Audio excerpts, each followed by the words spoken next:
¿Qué pasa, everybody? Today, I bring to you something straight from the border, horchata. I love horchata. I grew up with it. It's everywhere in Southern California. All the Mexican restaurants, the taco trucks, you name it, it's there. You can find it, and you can easily make it. And so today, we're turning it into gummies. Want to learn how?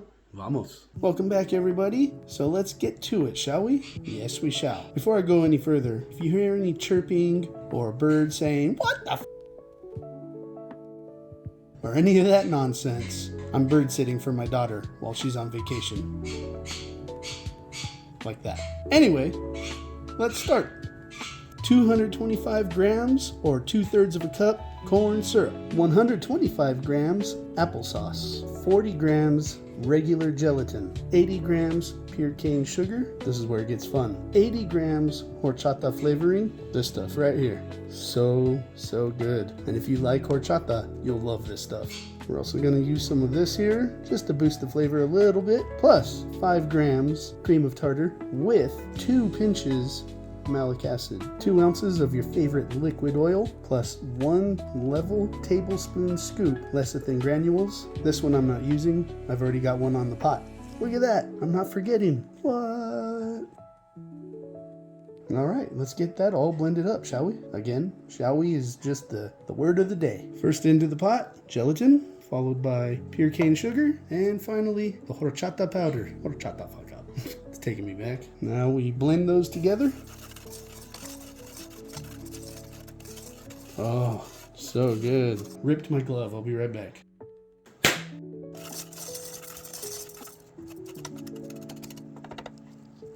I love mixing horchata flavors with like berries, strawberry, pineapple. Hit it with the pineapple and coconut. Oh, ay way. Can you guess what comes next? That's right, corn syrup. If you didn't know that, go watch my other videos. It explains why I do it the way I do it. You don't have to. You don't have to even do it the way I do it. But it does help, I promise. Next, applesauce. Oh, hit the tripod.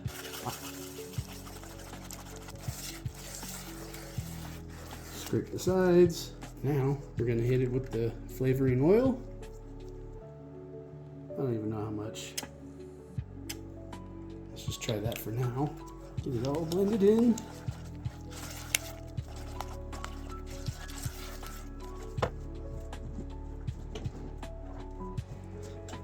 Let's get a tasting spoon in so we can try it. See where we're at. That's good. We just need a little more. We're almost there. I'd say that's probably good enough.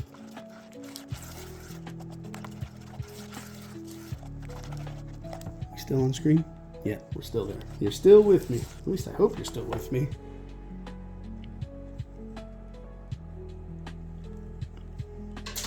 Oh yeah, we are there. So good. All right, let's let this sit for that 7 to 10 minutes to bloom, and then it's off to the stovetop. See me shortly. All right, everybody. The good stuff has been added to the oil. I'm just stirring it up, making sure it's fully incorporated within the oil, and then it's time to add it to the batch.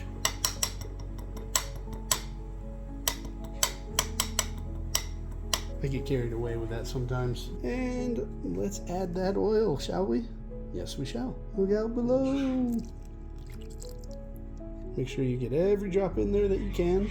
And let's stir. I might be adding some white to this just to tone down the color. We'll see how it looks once this is all blended up, but chances are we're gonna need some white.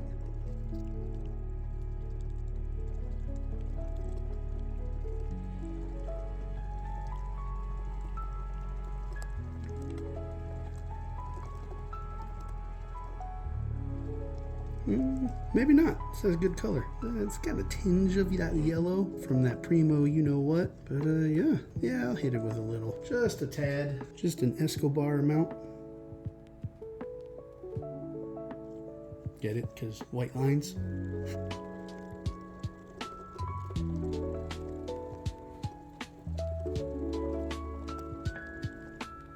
It's almost the color of my Irish cream gummies, which I haven't shown yet, at least not in a video. I use real Irish cream along with some flavorings, and ooh-wee, some good stuff. Camera has more yellow tones to it versus in real life. Real life, it's nice color. Really nice color. Okay, I'm gonna let it sit until it hits that rolling boil. Once we're there, you know what we do. You'll see me soon. We've reached the final countdown. No. Alright guys, looks like we've reached our destination. So now I'm going to add the acids. There we go. Got them in. And now let's stir to incorporate. It also helps evaporate the excess water that we just added.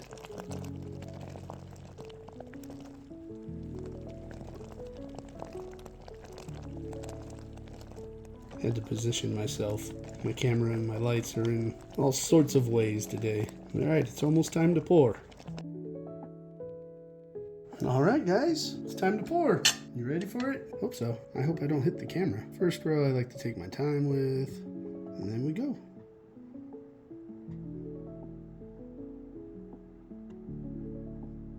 It's almost like a mild cheddar cheese color. I like it. I'm a big cheese fan too.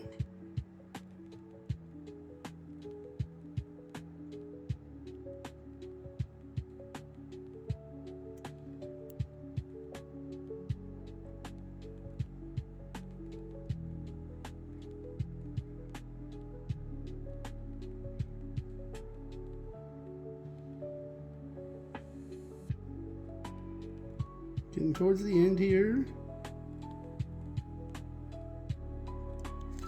So let's scrape the remainders, because waste not, want not.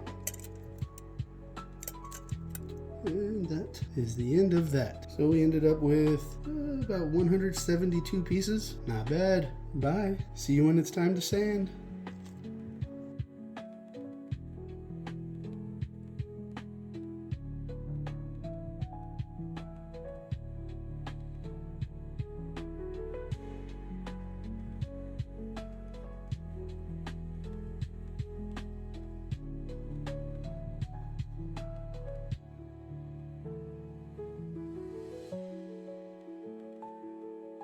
And there you have it, horchata gummies. Pretty easy with this method. There's other ways, such as using real horchata, but if you want to learn that, we can do that later on down the road. Let me know in the comment section. If you follow this recipe, it's real simple. Just let it cook a little longer than usual, and you'll be a-okay. If you still need help, hit me up here, or on Reddit, or on Instagram, and I'm happy to help. Until next time, I'm Burns. Bye.